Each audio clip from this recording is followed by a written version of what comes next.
1 سے 6,000 پہ گئی ہے، اور گیس کا ہمارا جو ہم نے اسپاٹ کے اوپر مہنگی گیس خریدنی پڑی کیونکہ قطری گیس نہیں آ سک رہی تھی آپ لوگوں کی سہولت کے لیے، وہ الحمدللہ کل پاکستان کے اندر پہنچ چکا ہے، اور اس کے پہنچنے کے بعد بجلی کی لوڈ شیڈنگ کا اب خاتمہ ہو چکا ہے۔ LNG کی دستیابی اور آبی ذخائر میں بہتری کے بعد ملک بھر میں لوڈ شیڈنگ ختم کرنے کا اعلان، 14 اپریل سے جاری 5 گھنٹے کے لوڈ مینجمنٹ ختم کر دی گئی۔ ڈیزل یا فرنس آئل سے بجلی پیدا کرتے تو بہت مہنگی پڑتی، صارفین پر بوجھ بڑھ جاتا۔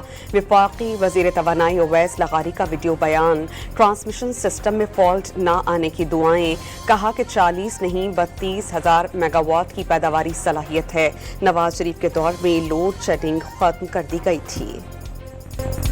پیٹرول کی اصل لاگت 246 روپے 31 پیسے فی لیٹر، باقی 153 روپے 55 پیسے ٹیکس اور منافع۔ ڈیزل پر عوام سے 146 روپے 46 پیسے ٹیکس اور منافع وصولی کا انکشاف۔ اگلے ایک ہفتے کے لیے پیٹرول مزید 6 روپے 51 پیسے فی لیٹر مہنگا، نئی قیمت 399 روپے 86 پیسے مقرر۔ ہائی سپیڈ ڈیزل 19 روپے 39 پیسے اور لائٹ ڈیزل 17 روپے 3 پیسے فی لیٹر مہنگا ہو گیا۔ وزارت پیٹرولیم کا نوٹیفیکیشن جاری۔ پیٹرول ڈیزل کی قیمتوں میں اضافے پر شہری شدید ناراض، قیمتوں میں اضافہ مسترد۔ حکومت سے مطالبہ کیا ہے کہ بڑھتی ہوئی مہنگائی کے پیش نظر عوام کو زیادہ سے زیادہ ریلیف دیں۔ وفاقی حکومت کا اسلام آباد کی حدود میں مفت سرکاری پبلک ٹرانسپورٹ کی سہولت میں 1 ماہ کی توسیع کا اعلان، پنجاب حکومت کی جانب سے فیصلہ جلد متوقع۔ سندھ حکومت نے موٹر سائیکل مالکین کے لیے 2,000 روپے ماہانہ کی سبسڈی میں 1 ماہ کی توسیع کر دی۔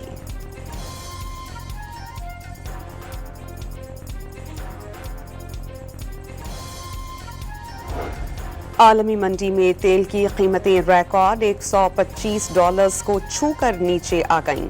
برطانوی برنٹ خام تیل $111 فی بیرل پر ٹریڈ، امریکی خام تیل کی قیمت $105 فی بیرل۔ مشرق وسطی کی جنگ کے تباہ کن اثرات، ملک میں مہنگائی 21 ماہ کی بلند ترین سطح پر پہنچ گئی۔ اپریل میں مہنگائی وزارت خزانہ کے تخمینے سے کہیں زیادہ رہی، مارچ کے مقابلے میں 2.48% کا اضافہ، مجموعی شرح 10.89% تک جا پہنچی۔ اسلام آباد میں 1 کانسٹیٹیوشنل ایونیو کی لیز منسوخ کرنے کا معاملہ، 250 ارب روپے کی مالیت کی زمین پر ہوٹل کی بجائے رہائشی اپارٹمنٹ بنائے گئے۔ ریاست نے فیصلہ کر لیا کہ امیر ہو یا غریب، ناجائز قبضہ برداشت نہیں کیا جائے گا۔ حکومت نے ثابت کیا کہ ملک میں کوئی قانون سے بالاتر نہیں، عمارت کا قبضہ 2023 سے CDA کے پاس ہے۔ اسلام آباد ہائی کورٹ نے CDA کے حق میں فیصلہ سنا دیا، وزیر مملکت طلال چودھری کی press conference.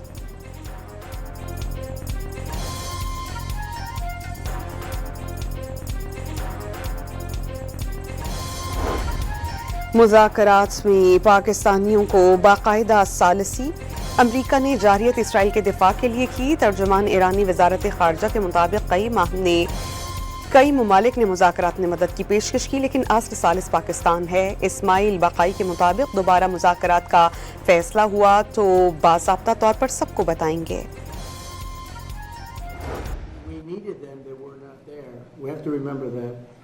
And so if we ever have a big one, because we didn't need any help with Iran, we had Iran right from the first day it was over. It was over.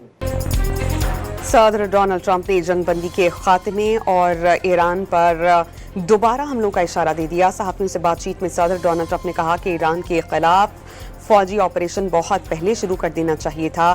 دعویٰ کیا کہ ایران معاہدے کے لیے بے تاب ہے۔ امریکہ نے ایران کی 90% میزائل کی فیکٹریز تباہ کر دیں۔ ایران پر لگائی گئی پابندیاں کامیاب رہیں۔ ایران کی معیشت تباہ ہوتی جا رہی ہے۔ ایرانی قیادت کے حوالے سے غیر یقینی کسی صورتحال ایک بڑا مسئلہ ہے، کیونکہ کسی کو علم نہیں کہ وہاں اصل لیڈر کون ہے۔ ایران جنگ جاری رہے گی یا نہیں، صدر ڈونلڈ ٹرمپ کے پاس فیصلے کا آج آخری دن۔ کانگریس سے منظوری کے لیے 60 روزہ آئینی مدت آج ختم ہو جائے گی۔ صدر ٹرمپ کے پاس کانگریس سے منظوری کے لیے 30 دن کی توسیع لینے کا اختیار موجود ہے۔ Wars. And in every case, the people, the prime ministers or presidents wrote letters thanking me. In the case of India, look, the biggest one would have been Pakistan, India. The Prime Minister of Pakistan said, I saved from 30 to 50 million lives, but it could have been more than that.